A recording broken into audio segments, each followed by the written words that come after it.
My name is Ken Antelope. What district do you, are you school board for? What Jefferson City. Okay. Every member of the board that I serve on, we take personal responsibility and accountability for ensuring that the schools in our district and the decisions that we make result in successful and schools that are doing what they're supposed to do.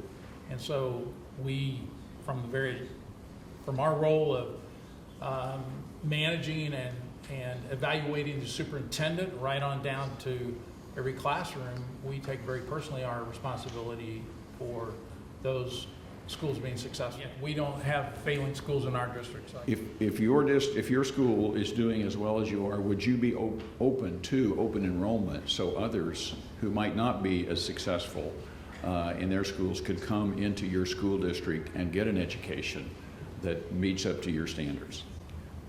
Again, our district and our board. Right, but would you be okay with open enrollment so that others could join you in that school district?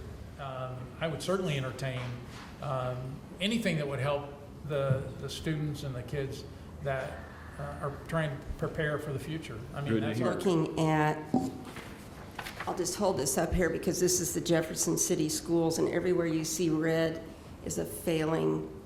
So all of these schools, I mean, there are a couple of them that are doing pretty well, and I think one of our challenges is to find out how they're able to do that and how that translates into something that we can use in our other schools for them to succeed.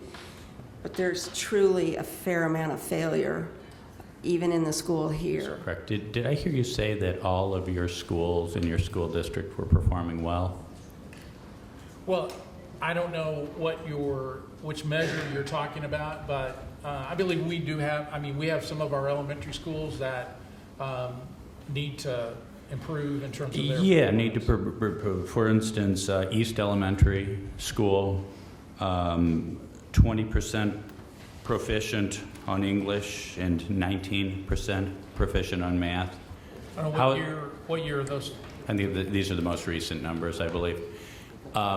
So tell me, where's the accountability there? It's with us.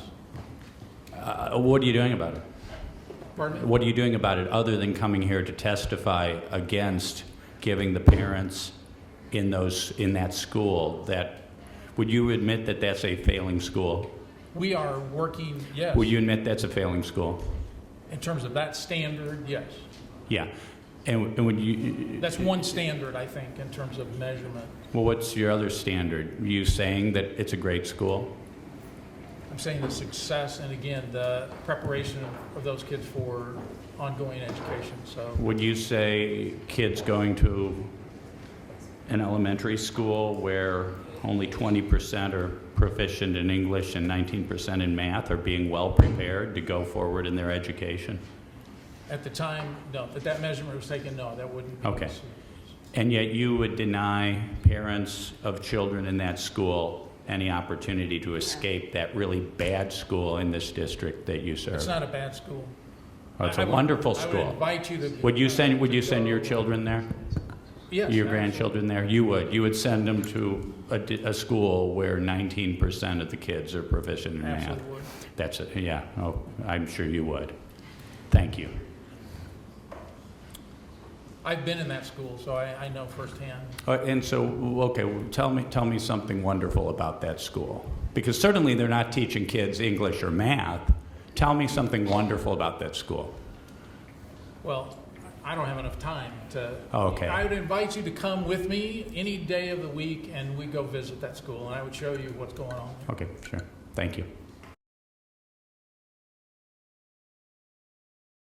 In Jefferson City, East Elementary School, only 20% of children are proficient in English. So the 80% who are not proficient, are you saying that 80% has mental health issues and mental health treatments the secret? There are a couple of issues there. East Elementary is a good school. Those teachers are doing incredible things for those kids on a daily basis.